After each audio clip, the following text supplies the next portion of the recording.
एक बार नारद मुनि भगवान शिव, विष्णु और ब्रह्मा जी से मिलने स्वर्गलोक गए, लेकिन उनकी मुलाकात किसी भी देवता से नहीं हो पाई। पर वह ब्रह्मांड में देखते हैं कि माता पार्वती, सरस्वती और लक्ष्मी आपस में बात कर रही होती हैं।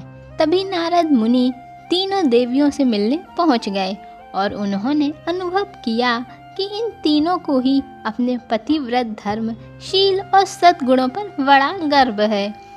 अतः उन्होंने देवियों से कहा कि मैं विश्व भर में भ्रमण करता हूँ, लेकिन अत्रि ऋषि की पत्नी समान पतिव्रत धर्म का पालन करने वाली शील और सद्गुण संपन्न स्त्री मैंने कहीं नहीं देखी। यह सुनकर पार्वती, लक्ष्मी और सरस्वती देवी को आश्चर्य हुआ और तीनों देवियां आपस में कहती हैं कि हमें इस स्त्री की परीक्षा लेनी होगी, जिसके पतिव्रत धर्म की चर्चाएं स्वर्गलोक तक फैली हुई हैं।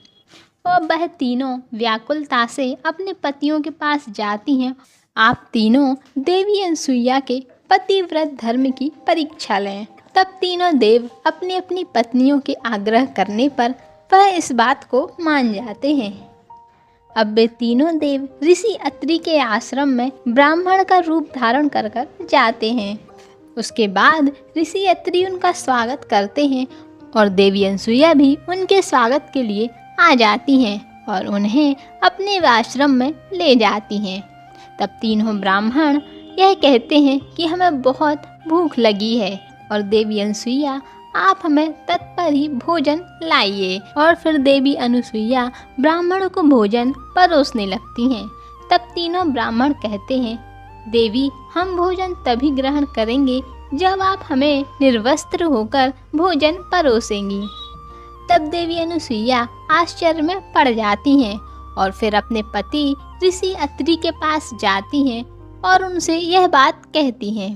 तब ऋषि अत्रि कहते हैं, आज हमारे यहाँ ब्रह्मा, विष्णु और शिव ब्राह्मण के रूप धारण कर आए हैं और वे हमारे पिता समान हैं और उन्होंने इस सृष्टि की रचना की है, तो फिर उनसे कैसी लज्जा करना।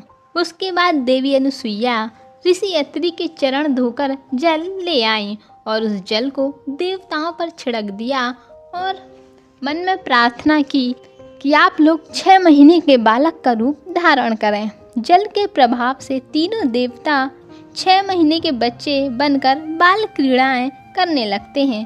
तब अनसुईया उन तीनों को दूध पिलाकर पालने में सुला देती है। इस प्रकार कई दिन बीत गए और जब तीनों देवता लौटकर अपने लोक नहीं गए, तब उनकी पत्नियों को चिंता होने लगी। फिर एक दिन नारद जी से उन्हें ज्ञात हुआ कि वह अभी भी ऋषि अत्रि के आश्रम में रह रहे हैं।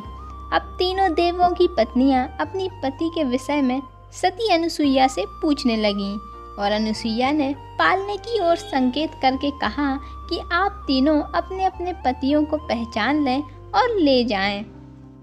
लेकिन तीनों देवियां अपने पतियों को नहीं पहचान सकी और अनसुईया से प्रार्थना करने लगी कि हमें अपने पति लौटा दें। और फिर देवी अनसुईया भगवान से प्रार्थना करती हैं कि अब आप तीनों अपने असली स्वरूप में आ जाएं। तब तीनों देवता अपने असली रूप में प्रकट हो जाते हैं और देवी अनसुईया और अत्रि ऋषि से एक एक वर मांगने को कहते हैं। अब वे दोनों भगवान से एक ही वर मांगते हैं कि उन्हें उन तीनों को ही पुत्र के रूप में प्राप्त करना है और जिस बात को तीनों देवता स्वीकार कर लेते हैं। और फिर तीनों देव अपनी अपनी पतियों के साथ अपने अपने लोक को चले जाते हैं और उसके बाद दत्तात्रेय रूप में भगवान विष्णु का और चंद्रमा के रूप में ब्रह्मा का तथा दुर्वासा के रूप में भगवान शिव का जन्म अनसुईया के गर्भ से होता है।